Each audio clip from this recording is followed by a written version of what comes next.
Okay, so welcome to another deep dive. You know, we always try to find some really fascinating stuff to dig into. Yeah, we do. And today we're looking at the environment, a pretty big topic, obviously. Huge. And you flagged a really interesting piece for us, the script from a SmartPodcast episode. Right. Called "The Planet is Speaking, Are We Listening?" Catchy title. It is a catchy title. So our mission is to kind of go beyond just the headlines and really unpack the core information and insights from the script and try to give folks a clear understanding of what's happening and more importantly, why it impacts them directly, and share a really compelling human story. Okay. And lay out some steps that people can maybe consider. Sounds good. I'm ready. All right. So we're basically taking a closer look at SmartPodcast's exploration of these really vital issues. Exactly. And the episode is hosted by someone named Harry, it looks like. And it really aims to raise awareness around climate change, nature, and individual responsibility. So let's delve into what they uncovered. Let's do it. So the SmartPodcast script starts by laying out the current state of the planet. Okay. And it kind of paints a bit of a sobering picture, I would say. Yeah. It mentions that the last 9 years have been the warmest on record. It's true. Now, that's more than just a minor heat wave. Oh, yeah. This is a significant trend we're talking about here. Right. 9 consecutive years of record-breaking temperatures. That's not just a blip. Yeah. You know, what's really striking about this isn't simply the average temperature increase. It's the rate at which the warming is happening. Oh, wow. It's accelerating faster than many climate models predicted, and that could mean more rapid and severe consequences than we initially thought. Like what kinds of things? Well, think about it. Everything from agricultural yields to the stability of the polar ice caps could be affected much sooner than we expected. Okay, so that's pretty alarming.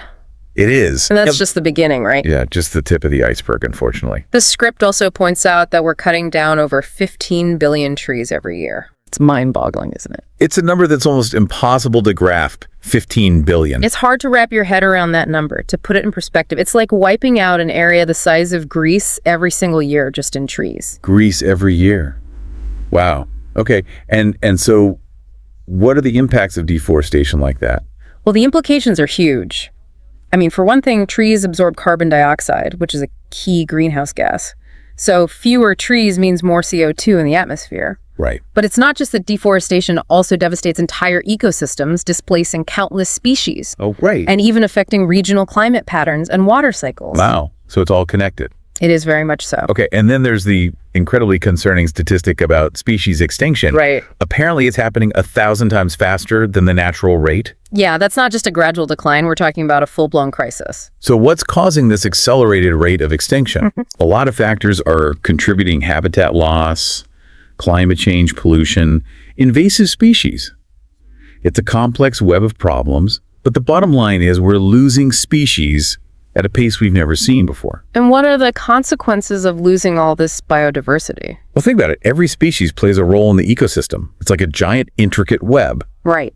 And when you start pulling threads out, the whole thing can become unstable. Yeah. We're losing species before we even understand their full importance. I see. Some species are what we call keystone species, meaning they have a disproportionately large impact on their environment. Oh, like a linchpin? Sort of. Exactly. And when a keystone species disappears, it can trigger a domino effect, leading to even more extinctions and disrupting vital ecological services like pollination, water purification, things we rely on. Right. Okay, so this is definitely sounding like a much bigger problem than just a few animals disappearing. Oh, absolutely. This is about the health and resilience of the entire planet. Okay, and then the SmartPodcast also tries to bring these global issues closer to home, right? It highlights that rising sea levels and extreme weather are becoming the new normal. Unfortunately, that's the reality we're facing. Yeah, and this isn't just about future threats. It's impacting our food, our health, our homes right now. Exactly. We're already seeing the effects in the form of more frequent floods, devastating wildfires, increased air pollution, water shortages. Right. These aren't isolated incidents. They're all interconnected symptoms of a changing climate, and they're impacting communities and economies worldwide. So it sounds like climate change is already here. It's not just something we have to worry about in the future. Exactly. It's happening now, and it's affecting us all in one way or another. Okay, so then the next question is, what can we do about it? Right. And that's what the SmartPodcast script tackles next, the importance of individual action. Okay, because I think a lot of people feel like, I'm just one person. What can I really do about problems this big? I hear that a lot, and it's understandable to feel that way. But the truth is that our individual actions, when multiplied across millions of people, can create a powerful collective force. So it's like each person is a drop in the bucket, but together we can make a wave. Exactly. Or think of it like a large ship slowly changing course. Every tiny adjustment of the rudder contributes to the eventual turn. I like that analogy. Every conscious choice we make, from what we buy to how we travel, sends a signal. Yeah. And contributes to a broader shift in societal norms and environmental impact. Okay, and the script actually uses a thought experiment. It says, what if 1 million people all thought I'm just one person? Right. That's 1 million missed opportunities to make a positive change. Exactly. And it emphasizes that caring for the environment isn't about achieving some impossible standard of perfect eco-living. Right. It's about awareness of our impact and striving to make better choices whenever we can, even if they seem like small steps. So it's not about being perfect, it's about progress. Exactly. Progress over perfection. That's the key. And what resonates with you most about this idea of individual impact? For me, it's the realization that inaction, even when it feels insignificant, contributes to the problem. Conversely, every positive step, no matter how small, contributes to the solution. So it's about shifting the mindset from feeling powerless to recognizing our agency. Absolutely. We all have the power to make a difference. Okay. And then the SmartPodcast script does something really interesting. It shifts to a really impactful human story. Oh, right. It tells us about Amara, a 16-year-old girl living in a coastal village in Bangladesh. And she's had to move her home 3 times in the last 5 years due to rising sea levels. Wow. Her home literally disappeared underwater. That's heartbreaking. It really puts a human face on what we've been discussing. It does. It reminds us that these aren't just abstract environmental issues. They're deeply human issues that are already affecting real people's lives. And what aspects of Amara's experience struck you most powerfully? I think it's the injustice of it all.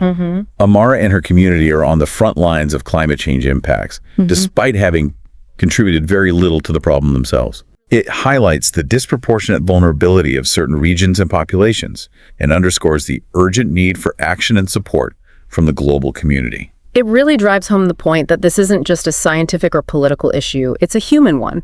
Exactly. With very real and very human consequences. Absolutely. Okay, so having laid out the challenges and illustrated the human impact through Amara's story, the SmartPodcast script shifts to offering concrete solutions.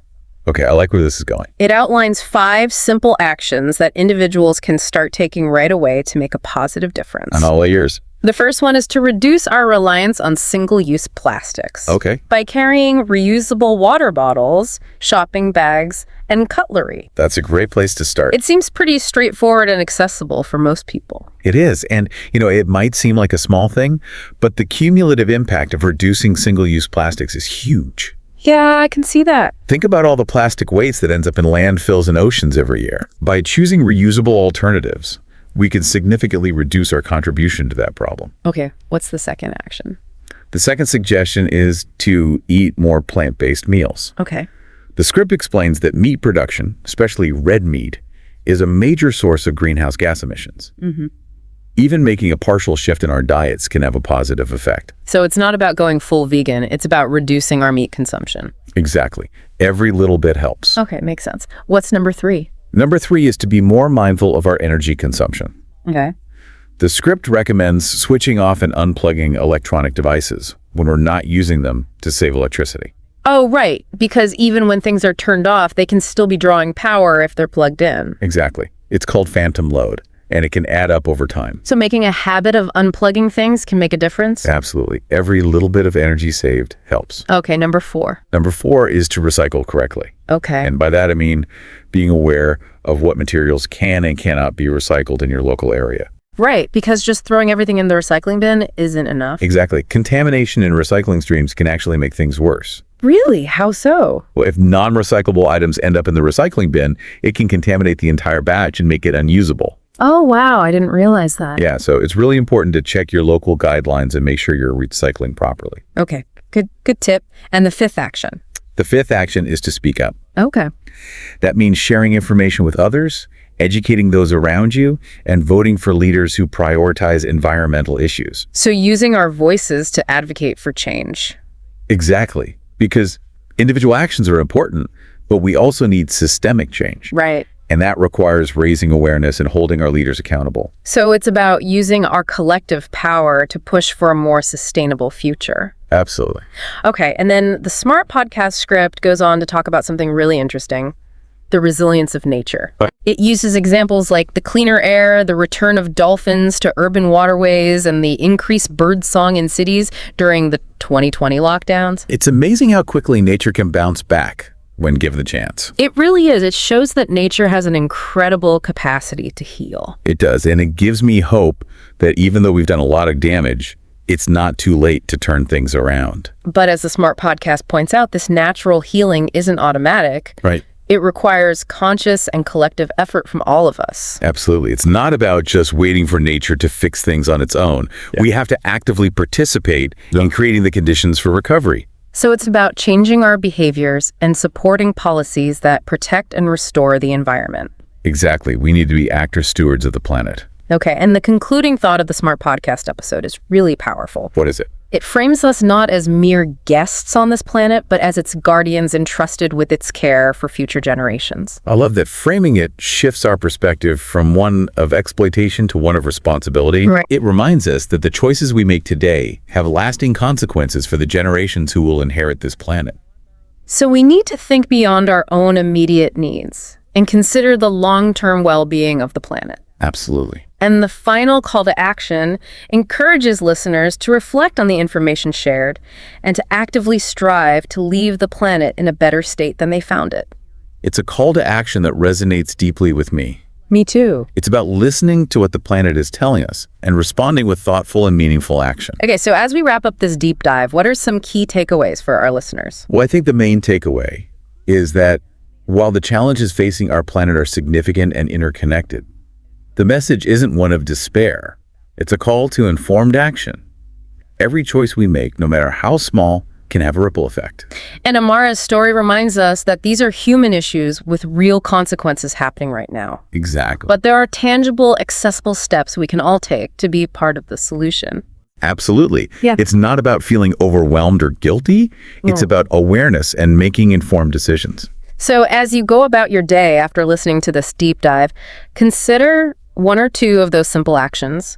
Maybe try to reduce your single-use plastic consumption or explore incorporating more plant-based meals into your week. Great ideas. And maybe even start a conversation with someone else about what you've learned. Spreading the word is so important. Absolutely. And on that note, I want to leave you with a final thought. Okay. If nature demonstrated its remarkable capacity for regeneration, even during a brief global pause in human activity, Right. what transformative changes might be possible with sustained, conscious, and collective effort? Wow, that's a powerful question. It is. What kind of world could we collectively build if we truly embraced our role as responsible guardians of this planet? It's something worth thinking about. It is indeed. Thanks for this deep dive. It's been eye-opening. Me too. Thanks for joining me. Anytime. See you next time. Bye.